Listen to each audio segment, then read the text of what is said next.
So I had to go to Memphis this week to meet with my new oncologist, and I got there a little early and there was a Lowe's across the street. So of course I killed 45 minutes in Lowe's and I had just gotten an enormous shipment of plants in, mostly proven winners. Obviously, as someone who's obsessed with Garden Answer, I take all the lure recommendations I can get, and they had a lot of plants there that were on my list, so I took full advantage and went a little plant crazy. So I'm about to show you all the plants that I got, and then probably clips later on of where I put them and then the reasons why I put them in that spot. So here we go. Here's an overview of all the plants I got, and I actually didn't get these all in one trip.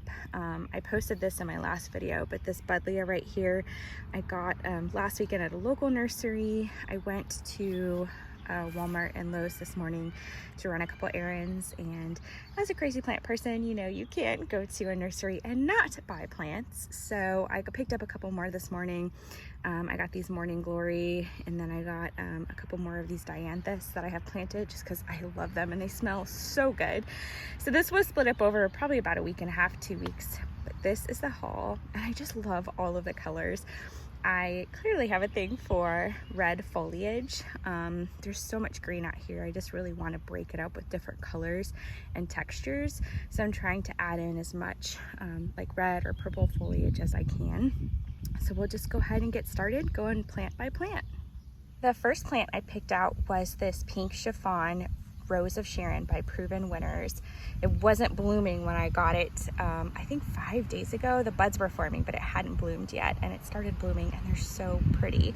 Funny story about this plant. I have a tree, like a small tree in my yard that I did not know what it was when I moved in. I think I mentioned this in the last video that I posted. And when I brought this plant home, I noticed that the leaves and the buds look exactly like that bush that I limbed up into a small tree, and so I figured out that it was a Rose of Sharon as well. And what's so funny is it's actually planted right here. It's blooming today. I'll show you later. It's so pretty.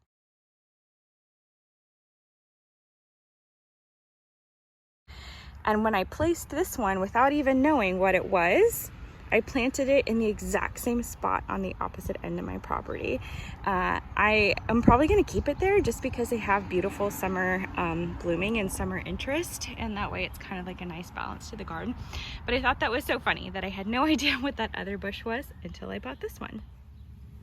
Next up is a Proven Winners Tiny Wine 9 bark. I got this plant because A, I just absolutely love the foliage, and B, it has beautiful blooms. I'll show you a picture of the tag here. It's a zone 3 through 7, and just look at this foliage. I mean, if this thing didn't bloom at all, I wouldn't even care. It's just so pretty, and I'm so excited to put this somewhere in my garden. We have a Senjoy Tangelo barberry here, and I am obsessed with this. I have never seen this before. I've never seen anyone talk about this specific version of a barberry, and the foliage is just insane. I don't care if it has thorns on it. It's so pretty. I love like the colors, and it almost has these like a bit of variegation to it because you can see the edges of the leaves are a lighter color. It's a zone 4 through 8. It gets, I think, about 3 to 4 feet tall and wide, and it's just stunning. I have so much like green and yellow in my garden. I'm trying to add more red. I have been very conscious of not only color and texture variation, but also like summer, winter, fall, and spring interest, just trying to make sure my garden beds are well varied in seasonal interest, color, and texture, which is quite a big undertaking. There's just so much to be aware of when you're designing, and I feel like I'm doing a pretty good job for somebody who has absolutely no idea what they're doing and has never had an outside garden before. Here I've got a Brandywine viburnum, and this was a plant that had been on my list for a while because of Laura from Garden Answer. I love the leaves as they are. The foliage is really glossy and just such a pretty texture, but I got this because of the fall and winter interest. In the fall, these leaves turn a bright, like beautiful orange and red color. I'll show you a picture here on the tag. And then they have these amazing pink and blue berries, and I am just so excited to see what this looks like. I am planting this along this fence line here, so I'm trying to get some bigger shrubs and bushes for like screening purposes, and I'm really excited to put this over there. I got another crepe myrtle as well. I planted one that has a slightly darker foliage. It's almost black and has red flowers, but I grabbed this one as well. It's a little more wine colored and the flowers are white. I live in the South. Crepe myrtles are way overdone here, but I just love the foliage.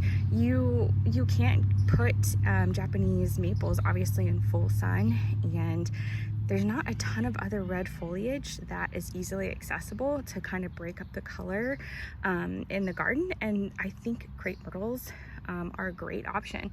I have a black lace elderberry planted in the front bush for the same in the front yard for the same reason, and I don't care if they're overplayed. I think that this is really, really pretty. I might plant this in the front yard. I haven't decided yet. Next up is a Plum Perfect Sunbelt Rose, and I swore to myself that I would never have roses in my garden. They're too much of a hassle, they're too picky, I have no idea how to take care of them, and it just felt really overwhelming. But I got a coral knockout rose right when I first moved in, and it's done so well for me. I got another like a lighter yellow rose that I planted like a week or two after I moved in. They've both done really well. And so I'm starting to get the rose bug, and I just loved this. I found this at Lowe's as well. The foliage is so pretty, and then look at these blooms. Oh my gosh, they're gorgeous. I love like pinks and purples and blues. I definitely go for cooler toned things. I am not a fan of red roses. Obviously a huge fan of red foliage, and that's part of why I've added so much red foliage, because I'm not gonna have a lot of red in my garden and flowers. I'm just not a fan. It's too like harsh to me. So I loved that this had some red foliage for variation in color, and then just, oh my gosh, so gorgeous. Next up is a Buzz Hot Raspberry Butterfly Bush. Now, I've had this plant for a little bit longer. I've had it for a couple weeks. I put it in my last video, but I wanted to add it to this one because it deserves its own spotlight. I just love how like icy blue the leaves are on this plant, and then the color of these flowers is so pretty. Normally when I come across the butterfly bushes, they're like lighter purple, kind of a lavender color, and I really love just how bright this like magenta flower was. And oh my gosh, these smell so good. I went to the garden center that I got this at again this morning, and they had a ton more in that lighter purple color I was talking about, and I could just smell it from a mile away. Now I know that buddleia are a little controversial because they're considered invasive in some areas. People say that they're not friendly for native plants because it will draw pollinators away from the local plants or the more native plants that you have in your garden, which will kind of stop those from being pollinated, from my understanding. But from what I did my research on in my state, these are okay, and this cultivar, I think, is one that is not considered a problem. So hopefully that's the case. I only bought one because I wanted to do a little more research and then also see how it does. I know that these don't like to be wet, and I've got super thick clay soil that holds onto moisture, so I'm a little bit worried that it's going to die from root rot or overwatering.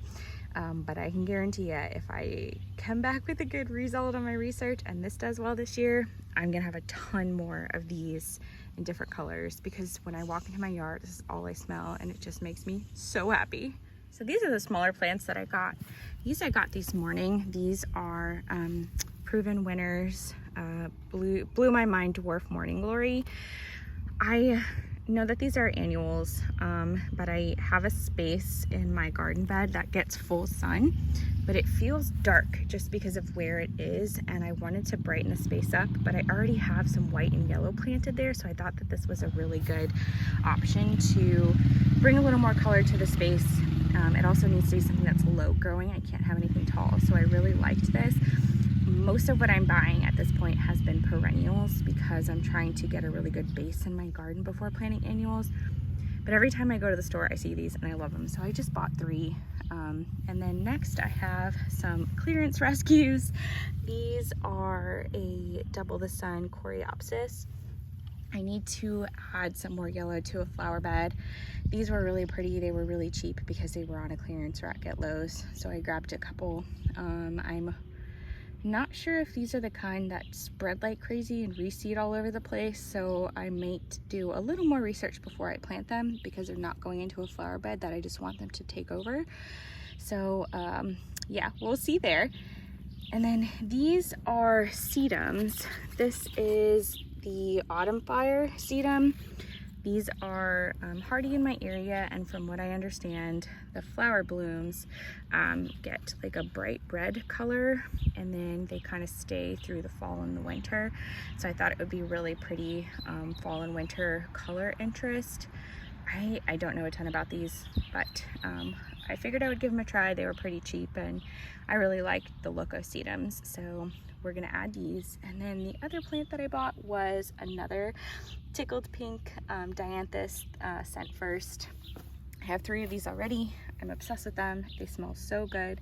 Aside from the buddleia, these smell like, I would say, the second most amazing flower I've smelled in my life. I love how pretty and blue the foliage is, and the flowers are cute, and they just smell so good. So I'm adding these to my pollinator garden. I got 2 more just because I couldn't resist. They're so cute. This one's not looking as great. The ones I have planted though look amazing. The last plant I got was from Walmart. It's a Proven Winners Lakota Fire echinacea plant. I don't know how I feel about the color yet, because the color on the picture looks a little bit more red than I would prefer, but the ones that were blooming in the store were more of like a light pink orange color, and so I bought one just to see what it does. I really like the way that the ones in the store that were blooming looked, but I'm kind of nervous because that red on that tag is pretty aggressive. So I'm just gonna plant it up. If I hate it, I can always tear it out or move it somewhere else that I don't see it as much. But yeah, that's everything I got. I may put the planting in the next video, I'm not sure. Isn't this so pretty? I'm obsessed.